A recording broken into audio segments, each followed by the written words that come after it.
What's up, everyone? This is Raveheart for LiquidEmotions.com showing you the new Slingitz.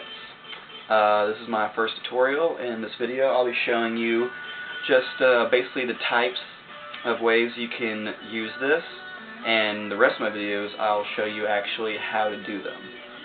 So let's get started actually with the Slingitz. It comes with a ball, the actual ball. It's a plastic ball, it's hollow, and on the inside it has one of these guys. It's a little plastic ball with a motion sensor and a couple batteries, and when it hits the motion sensor, a light goes on. It flashes red and blue, whatever colors you choose, for about 8 to 15 seconds, just depends. And you know, it's pretty neat looking. It's not really a strobe when you move it, it's a flash, so it makes a rather cool effect. They did a pretty good job on that.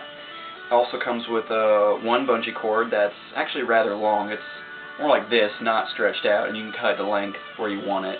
I cut it about halfway because it stretches. It's pretty elastic string. It goes out pretty far. You still want to be able to move it through inside movements like this and not hit yourself. So, and it comes with a strap that you can attach to either wrist. Works real well. Won't fly off on you. The first way of using it is the normal way, I guess. Just having it loop through one of the holes on the outside. Some of them come pre-made and preset like this for you, and you just attach it to one wrist and you use the other one to manipulate it or move it around. You can attach it to your left, whichever one you think works better for you.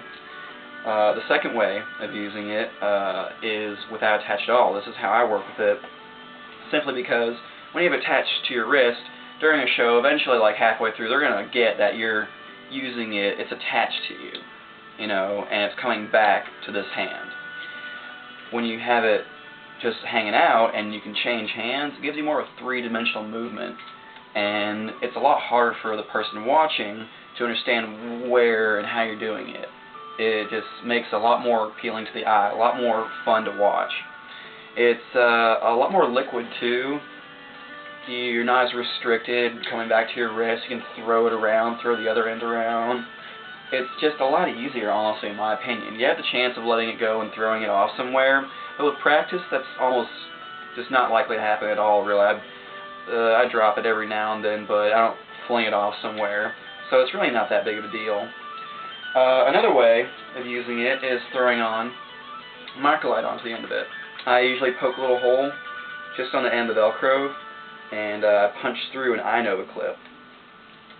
Now, you can use the standard little rings, and those are fine. I just prefer the iNova clip. It's just quicker instead of, you know, trying to squeeze that thing on. And with the extra light on here, it gives it a lot more weight. It weighs it down now, and that means you have two counterweights on an elastic band, and that's a whole lot more work. It makes it completely different. And with the extra light going on, it's a lot more eye-catching. So it does look a lot better, but it's a lot more work, and it's really easy to get tangled once you have this on here.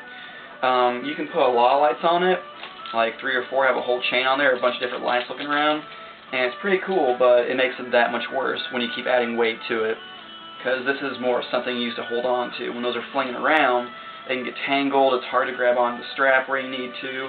It makes it rather difficult, so I don't suggest using that many, like 3 at the most. You can use them with gloves, but it's hard to keep hold of it. I think you can attach it to your wrist, and it works pretty well. You still tell it comes back to that hand, but it looks pretty neat because you have the gloves to manipulate it. You can throw it out, get it across like this or something, have the gloves on, be throwing it like that. Thing is, though, when you do that, and say it gets caught around your middle finger, say you catch it with your middle finger and you're using it like that, throwing it around like an orbit. That's a popular move, at least that's what I do a lot. Thing is, you can get out of it when your hand is bare, but when you have the glove on, so what's going to happen, it's going to restrict one of these lights and pull it off like that, and once a knot's created with that, you'll never be able to get out until you stop the light show. It's a real pain.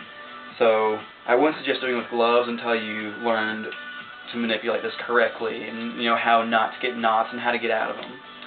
But it does look very cool when you get that good.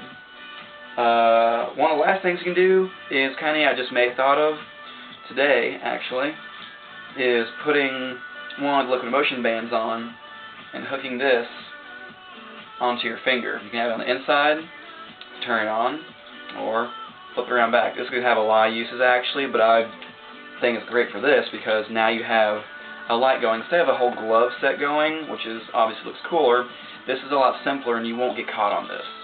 It frees up your hand, you won't get caught, you won't make tangles. It's completely out of the way, and you barely even notice it's there. You know, it's just you can keep going.